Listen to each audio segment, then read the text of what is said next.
잠언에서 한 절 말씀을 봅니다. 잠언입니다. 주로 솔로몬의 잠언이죠. 우리가 11월 중에 성경 퀴즈 대회를 하려고 하는데요. 잠언의 저자가 누구인가? 문제 한번 내겠어요. 잠언의 저자가 누구라고요? 솔로몬. 솔로몬 말고 또 있는데 30장하고 31장에 가면 숙제예요. 아굴 뭐 이렇게 되는 성경 퀴즈 대회 때 한번 되겠습니다. 잠언의 말씀입니다. 지혜서라 이렇게 하는데요. 삶을 위한 지혜, Wisdom of Life 뭐 이런 부제를 갖고 있습니다. 여러분, 성경에서 잠언의 위치가 절묘합니다. 우리가 성경 지금 펴고 있는데요, 성경의 딱 중간이에요. 한번 보실까요? 왼쪽 편하고 오른쪽 편하고 거의 딱 비슷할 거요. 그렇죠? 성경 전체가 성경 페이지로는 장수가 아니라 성경 페이지로는 한 1800페이지가 돼요. 구약이 한 3분의 2가 돼요. 그래 1350페이지가 되고 신약이 한 350, 400페이지 이상 이렇게 되는데요. 오늘 본문이 922쪽에 이렇게 있으니까 거의 중간 정도에 위치합니다. 저는 이 중간 위치에 있다는 것이 절묘한 뜻을 가지고 있다 생각을 해요.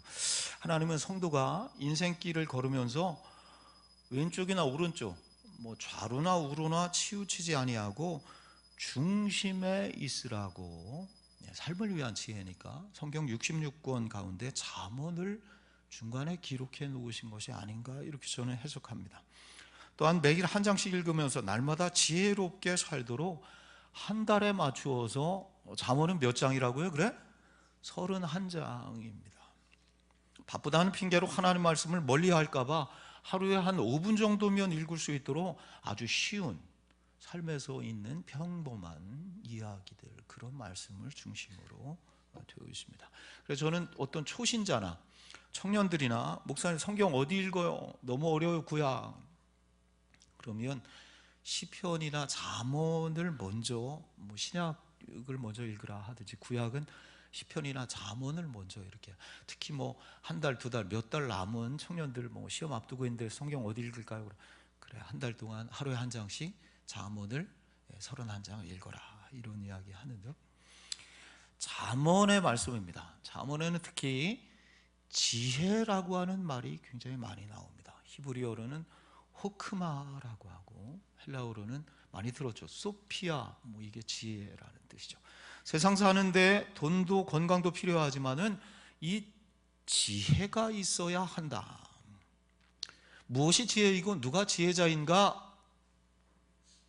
하나님을 경외하는 것이 지혜의 근본이다. 그 지혜에 합당한 삶을 사는 것이 그런 자가 지혜자이고 그런 자가 복되도다 하는 것이 우리 잠언서의 결론입니다. 여러분 축복합니다. 부자 되는 것보다 지혜로운 성도가 되시길 바랍니다. 다행이에요.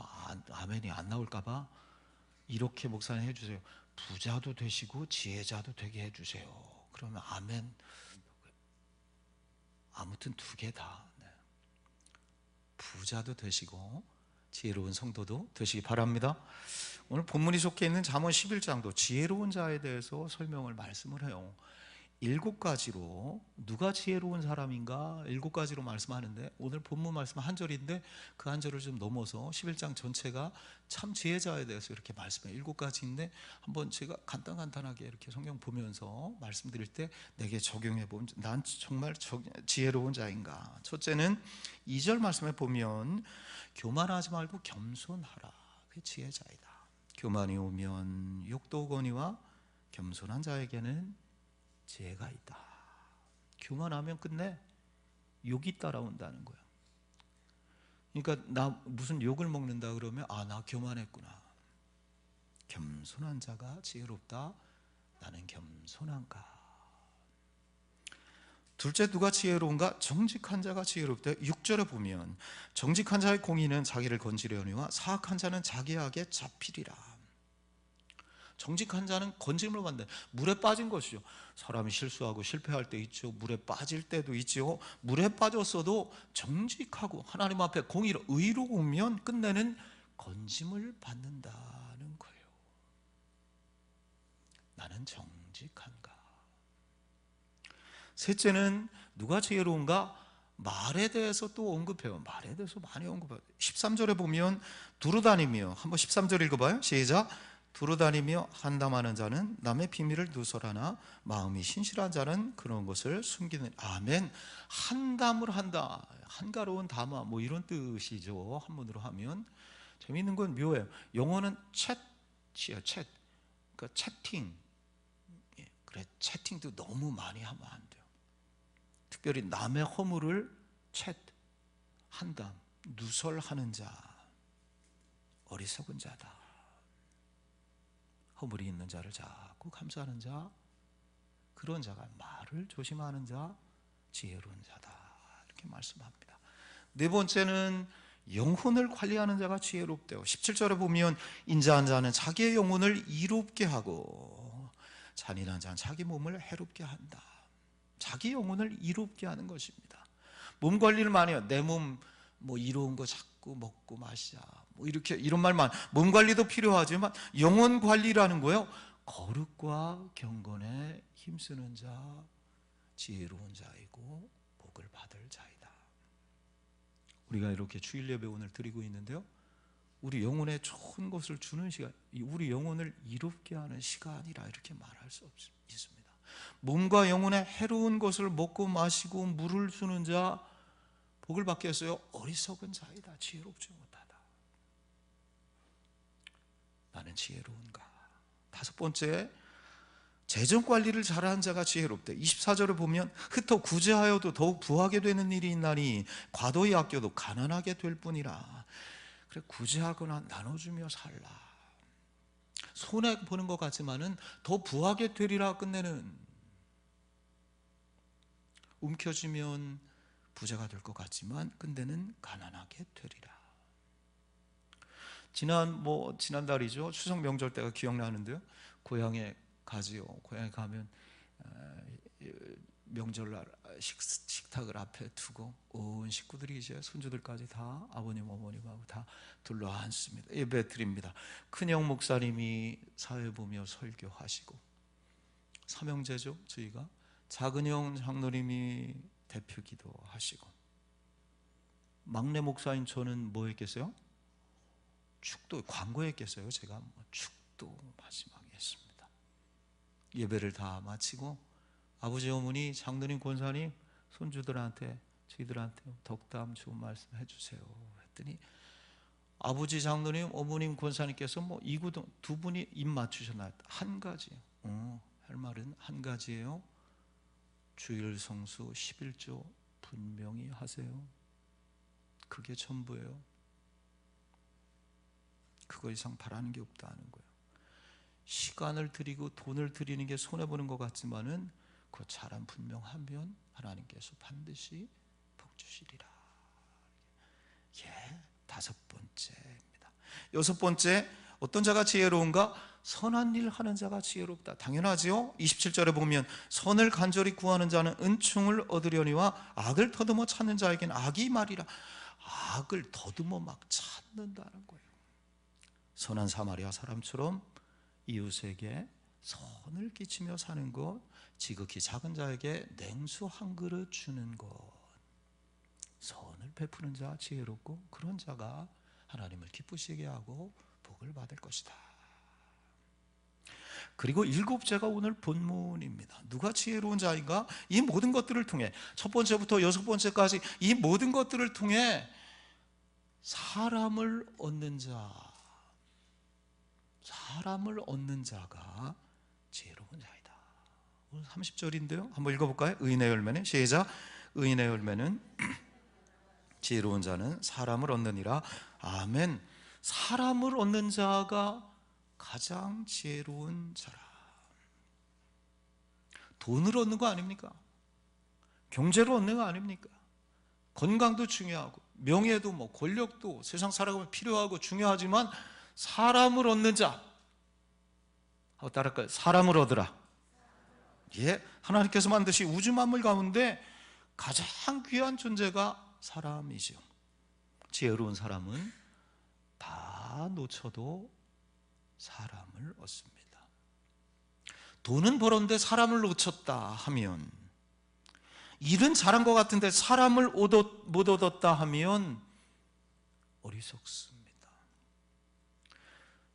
주의 일을 하면서도 마찬가지입니다. 오늘도 주의 일을 할 텐데요, 염두에 두면 좋겠어요. 아무리 옳은 일 같아도, 아무리 내가 하나님 앞에 열심히 일하는 것 같지만은 사람의 마음을 얻지 못하면 끝내는 탈이 나게 되는 것이 우리 경험이죠. 그래서 생텍쥐베리 어린 왕자, 뭐 유명하죠. 거기에 이런 말이 나와요. 세상에서 가장 어려운 일이 뭔지 아니? 그래요. 물어요. 그러니까 글쎄요, 돈 버는 일? 밥 먹는 일? 그러자 대답합니다. 세상에서 가장 어려운 일은 사람이 사람의 마음을 얻는 것이란다. 여러분 맞습니까? 여러분 축복해요. 사람을 얻는 성도가 되시기 바랍니다. 그런데 사람을 얻는다는 게 무슨 뜻인가? 내 주변에 사람이 많은 것인가? 소위 인복이 많아서 사람들로 북적이는 집 되는 게 이 뜻인가? 오늘 30절 의인의 열매는 생명나 지혜로운 자는 사람을 얻는다 했는데요, 사람을 얻느니라, 얻는다라는 말 히브리어 라카흐라고 하는데요, 얻는다, 취하다는 뜻입니다. 디가후로는 사람을 취하리라, 사람을 낳는 어부가 되리라 할 때 이 말씀은 라카흐, 어떤 곳에서 다른 곳으로 이끌어내다라는 뜻을 가지고 있습니다. 죽음에서 생명으로 이끄는 일, 사람을 얻는다. 저주의 구덩이에서 축복의 샘가로 이끌어내는 일, 사람을 얻는다. 어둠 속에 있는 자를 빛으로 이끌어내는 것, 라카흐, 얻는다는 뜻입니다. 그것이 생명나무 열매를 맺게 하는 것입니다. 성경 전체의 관점에서 볼 때 이것은 사람을 구원한다는 뜻을 가지고 있습니다. 정리하면 의인, 즉 성도는 누구인가? 생명나무여서 구원의 열매를 맺어야 하는데 그것은 사람을 구원하는 일이고 그게 가장 지혜로운 자라, 그게 하나님께서 가장 기뻐하시는 자라는 것입니다. 생명나무라는 말이 나오죠. 에덴에 두 나무가 있었던 거예요. 하나는 뭐예요? 선악을 알게 하는 나무와 영원한 생명을 얻게 하는 생명나무입니다. 선악을 알게 하는 나무 열매를 먹음으로 사망의 권세 아래 놓이게 되었죠. 그래서 창세기 3장 22절이 말씀해요. 그때부터 영생을 얻게 하는 생명나무 열매를 먹지 못하게 되었습니다. 하나님께서 막으시죠.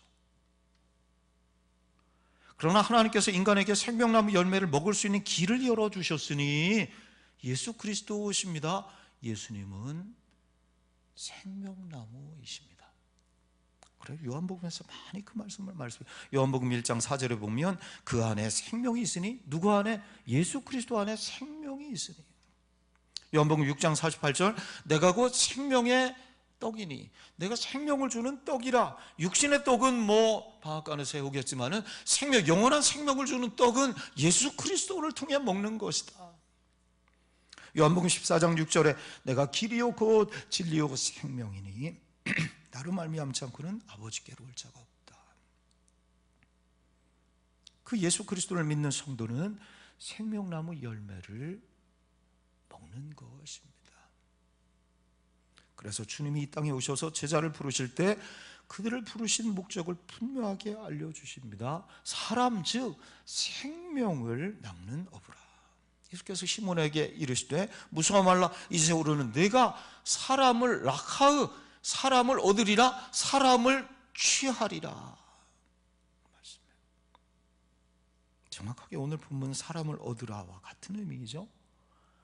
그래서 사람을 얻는 일에 사도 바울이 힘썼습니다. 고린도전서 9장 19절에 보면 내가 모든 사람에게 자유로우나 스스로 모든 사람에게 종이 된 것은 사람을 얻고자 함이니. 내가 자유로운 사람이요, 내가 뭐 학식으로 따지나 권력으로 모든 것으로 다 세상에 종이 될 사람이 아니지만, 이때 이렇게 담대하게 얘기하는 거예요.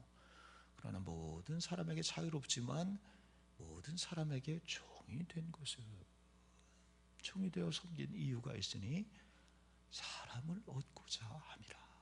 사람을 얻고자 함이라. 사람을 얻는 일, 사람을 구원하는 일, 하나님께서 가장 기뻐하시는 일입니다.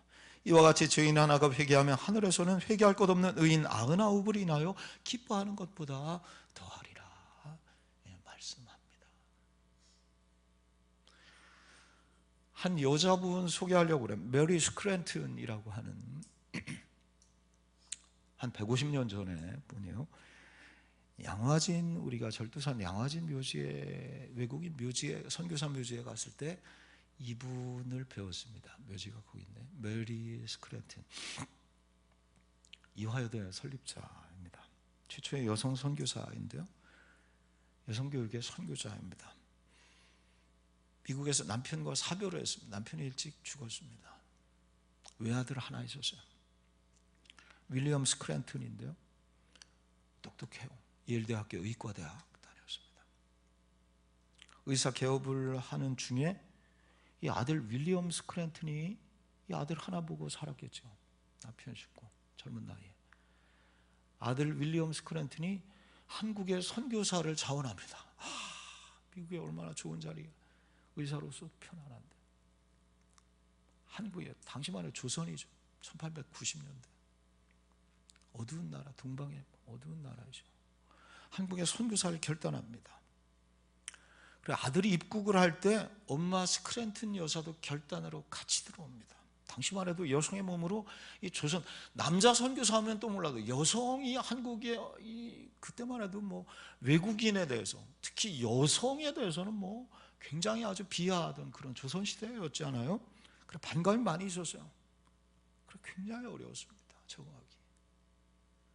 여러 사건들이 있었는데 1886년 봄에 콜레라에 걸린 여인이 4살짜리 딸과 함께 병원에 왔습니다. 2명의 일꾼을 붙여가지고 열심히 치료를 했습니다. 그런데 이 여인이 결국은 치료하지만 죽게 됩니다. 근데 4살 된 딸아이는 건졌어요. 고아가 되었죠. 별단이에요. 이름이 별단이에요. 별단이. 이 아이를 끌어안고 이 스크랜튼 여사가 이 아이를 어릴 때부터 가르칩니다. 글을 가르칩니다. 영어를 가르치고 한글을 가르치고. 그래, 그 가르친 자리가 최초의 이화학당이 됩니다. 이화여대 최초의 자리가 됩니다. 첫 졸업생, 1회 졸업생이 됩니다. 별단이. 아들 스크랜튼이 시병원에서 이 진료를 해요. 진료할 때 이런 얘기, 남녀노소 막론하고 병 있는 사람은 누구나 낮 10시에 미국 의사에게 오시오. 단 빈병을 가지고 오시오. 당시에 의사 만나기 얼마나 어려워요. 뭐 하늘에 있을 수 없죠. 그런데 평민들이 어떻게 의사를 만나요? 그런데 낮 12시, 10시에 미국 소위 양키 그 의사를 만나려면 오시오. 의원에 오시오. 누구나 만날 단 병을 갖고 오시오. 돈 받으려고 하는 건가? 왜 병을 갖고 오라나, 빈병을. 약병이에요. 약병. 약병을 약을 담아서 약병을 가지면, 약을 다 먹으면 그 병을 갖고 와야 되는데, 그 병, 그때만 해 그 요만한 병이 귀해서 약을 담아주려면 병이 있어야 되는데 병을 가져가고 안 갖고 오는 거예요. 그만큼 조선시대 한국민들이 무지하고, 그래갖고 그 병을 갖고 오시오. 그래야지 약을 담아서 병을 갖고 오시오. 빈병 그거 가져오면 외국인, 미국 의사를 만날 수 있다. 스크랜튼 여사 또한 병원에 예배처소를 세웁니다. 그 여인이 동대문 감리교회가 있어요. 이화여대 지금 병원 바로 옆에 동대문 바로 옆에 동대문 감리교회 있죠. 아현 감리교회, 상동 감리교회 개척을 합니다. 전국 방방곡곡을 다니면서 복음을 전파합니다. 1년에 4천 가정을 방문하면서 무슨 신방을 한 게 아니에요. 믿지 않는 가정에 가서 진료도 하면서 예수 복음을 전한 것입니다. 2만 명의 복음을 전해서 예수 믿게 되었다는 것입니다. 이경숙이라는 이화여대 교수가 책을 냈습니다. 한국을 사랑한 메리 스크랜튼. 그 예전에 그 메리 스크랜튼 선교사의 이야기들을 모아서 책을 낸 것인데요, 그 책에 이런 글귀가 있어요. 메리 스크랜튼이 이런 얘기를 했다는 거예요.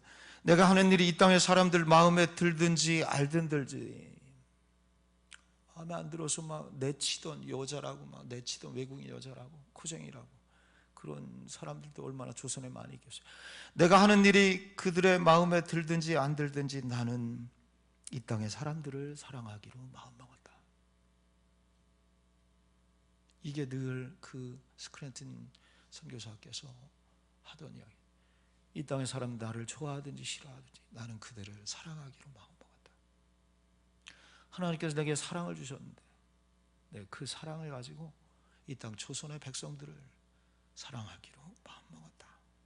그리스도의 사랑으로 이역말리 조선 땅에 와서 하나님께서 가장 기뻐하시는 일, 사람을 얻는 일, 사람을 구원하는 일, 그 일에 평생을 바치고, 그 마지막 시신이 지금 조선 땅에, 그가 사랑한 조선 땅에 묻혀 있게 되는 것입니다. 여러분, 우리도 그 일을 해야죠. 생명을 얻는 일, 사람을 얻는 일, 생명을 구원하는 일. 여러분, 그 일에 열심히 내는 성도가 되시기 바랍니다. 자, 우리를 보는 것이에요. 우리 여기 원주영락교회가 있습니다. 48년 되었습니다. 우리 교회가 가장 큰 목표가 무엇일까요? 예배를 통해 이렇게 이제 교회학교 교사들 교육을 할 것입니다. 또 주방을 비롯해 차량으로 여러 곳에서 봉사할 것입니다. 예배를 통해, 교육과 봉사를 통해 선교하는 것입니다. 즉 하나님 나라 넓히는 일, 사람을 얻는 일, 생명을 구원하는 일입니다. 성도의 목표도 마찬가지죠. 물론 사람이어서 세상적인 목표도 있습니다. 학생은 열심히 공부해야 되고, 또 운동선수는 금메달의 목표이고, 열심히 일해서 뭐 때가 되면 진급하고 높은 자리에 오르는 것, 우리의 목표 가운데 하나이기도 합니다. 그러나 성도라면, 거룩한 주의 백성들이라면 이 모든 것을 통해서 추구해야 되는 가장 궁극적인 목표가 있으니 사람을 얻는 일입니다. 그 일을 통해서 사람을 얻고자 하고 있는가? 잃어버린 영혼을 찾아서 하나님의 사람으로 구원하는 일입니다. 여러분, 그것이 우리 하나님께서 가장 큰 기뻐하시는, 인자가 이 땅에 온 것은 생명 잃어버린 자를 찾아 구원하려 하심이라. 세상은 99에 관심이 많지만은 하나님은 한 영혼에 관심이 많으십니다. 세상은 온통 고기 잡는 것에 관심하지만은 주님은 사람 낚는 것에, 사람 얻는 것에 관심이 있으십니다. 그래서 사도 바울이 사람 얻는 일을, 나는 이것이 부득불 할 일이라 이렇게 말해요. 부득불, against one's will, 부득불, 하기 싫어도, 힘들어도, 어쩔 수 없이라도, 오직하면 주께서 사람 얻는 일, 강권에서 내 전을 채우라, 내 집을 채우라. 여러분, 왜 그래요? 왜 이 전을 채우라 그렇게 말씀하세요? 여기에 길이 있기 때문에 그렇죠. 여기에 생명이 있기 때문에 그렇습니다. 여러분, 믿습니까? 여러분, 보십시오. 죄로 인해 죽을 수밖에 없는 나를 위해서 주께서 십자가에 피 흘려 죽으심으로 내가 구원을 받게 되었습니다. 이제 내가 더 이상 사단의 종노릇 하지 아니하고 하나님의 자녀 천국 백성이 된 것입니다. 삭개오처럼 돈만 쫓으며 살아가다 끝장날 너희인데, 다윗처럼 가늠한 여인처럼 욕망으로 사는 나도 그런 사람이잖아요. 나도 그런 사람. 베드로처럼 고기 잡다 끝날 인생인데, 인생의 참된 행복, 인생의 마지막 길이 어디 있는지를 우리에게 알려주신 것입니다. 예수 그리스도를 믿음으로 죽어도 다시 사는 천국의 소망을 우리 가운데 품게 해주셨잖아요. 오늘도 힘들고 어려울 때마다, 낙심하고 절망될 때마다, 세상에 나 혼자가 되어서 외로울 때마다 저 십자가를 바라보면서 주께서 나와 함께 하심을 믿으면서 절망과 물속에 빠졌을지라도 위로받고 소망 가운데 새 힘을 얻게 된 것입니다. 어둡고 썩어가는 세상을 보면서 길이 없다, 소망이 없다 이 세상 할 때마다 주께서 길이 되신다. 예수 그리스도께서 정의와 평화의 길이 되신다. 길을 알려주시어서 이 땅에 희망의 빛을 밝혀주시는 것입니다. 세상을 살리는 길을 주의 말씀과 십자가를 통해 우리에게 보여주신, 여러분 이게 구원받은 성도의 감사이죠. 고백이죠. 복음의 능력이죠. 사도 바울이 그 구원의 감격과 감사가 분명히 확신이 있기에 사람을 얻는 일에 열심내게 된 것입니다.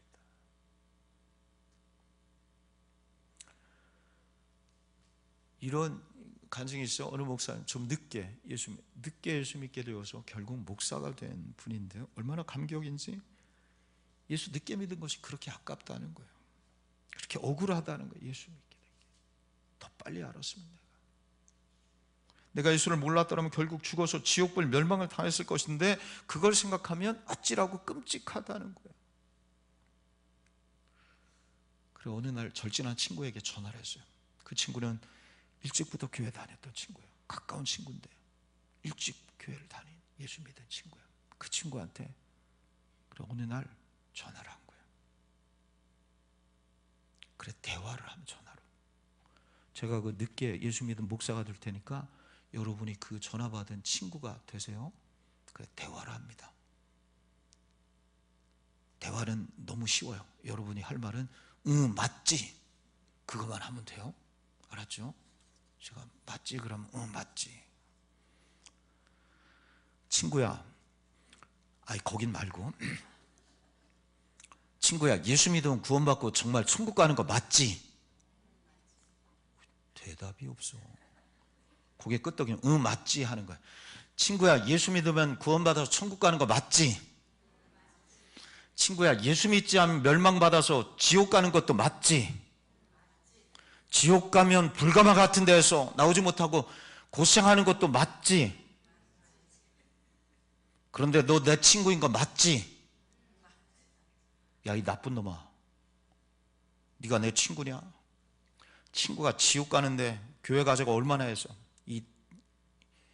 너는 일찍 예수 믿고 교회 다녔는데 나한테 절친이라는 놈이 나한테 교회 가지 않은 소리 몇 번이나 해서 이 나쁜 놈아. 응 맞지? 여러분 죄송합니다. 이 나쁜 놈이라고 해서 재미있게 대화를 했지만은 사실은 우리 이야기죠. 내 이야기죠.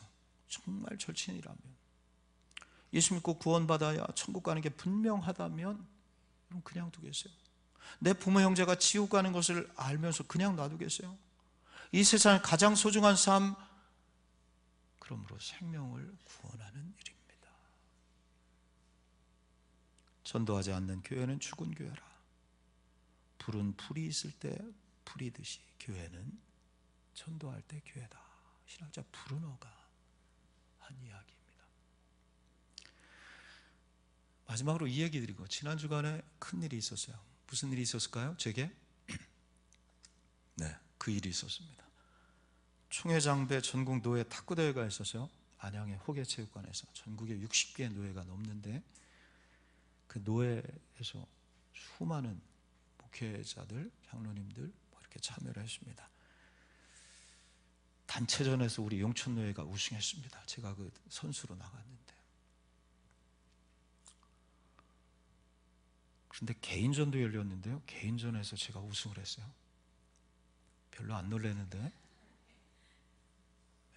물론 최고 상위부 A그룹은 선수들 출신들 중심으로 이제 있기도 한데, 뭐 중요한 건 B그룹, 이제 우리 그룹인데 제가 1등을 했어요. 우승을 했어요.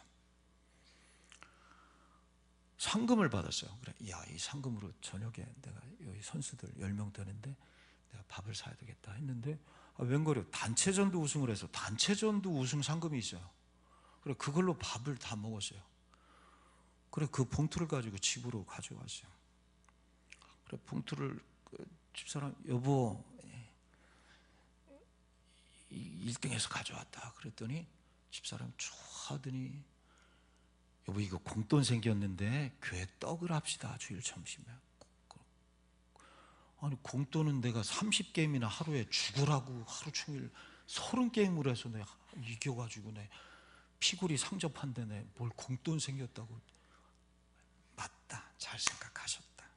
그래, 뭐 떡을 냅시다. 얼마나 감사하냐. 그래, 엊그제 여기 상방학관에 떡을 맡겼어요. 항사를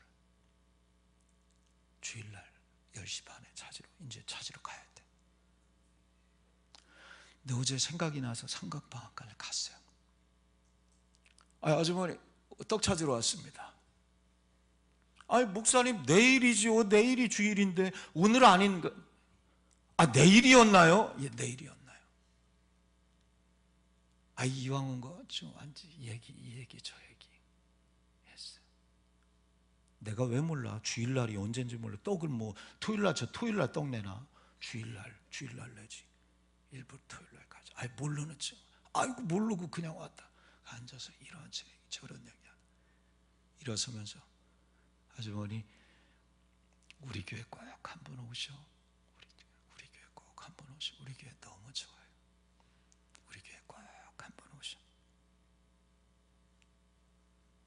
어떻게 될지 몰라요. 나는 그냥 씨를 뿌릴 뿐입니다. 하나님께서 거두게 하실 것입니다. 사람을 얻는 일 쉽지 않습니다. 그러나 가장 값진 일입니다. 여러분 어느새 10월도 하순입니다. 우리 교회는 11월 첫 주일 추수감사주일 향해서 달려가고 있습니다. 사람을 얻는 일에 열심히 내는 것입니다. 우리가 훗날 예수님 앞에 섰을 때 네가 얻은 사람이 몇 명이냐 물으신다면 어떻게 대답할 것입니까? 네가 종이 되어서 내게 돌아오게 된 이런 양이 있느냐?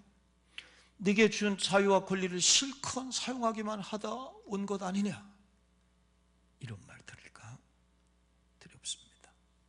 사람을 얻는 성도, 그래 가장 지혜로운 성도, 하나님을 기쁘시게 하는 성도, 그래 복이 임하는 성도, 그런 성도가 되시기를 주의 이름으로 축원합니다. 기도하겠습니다.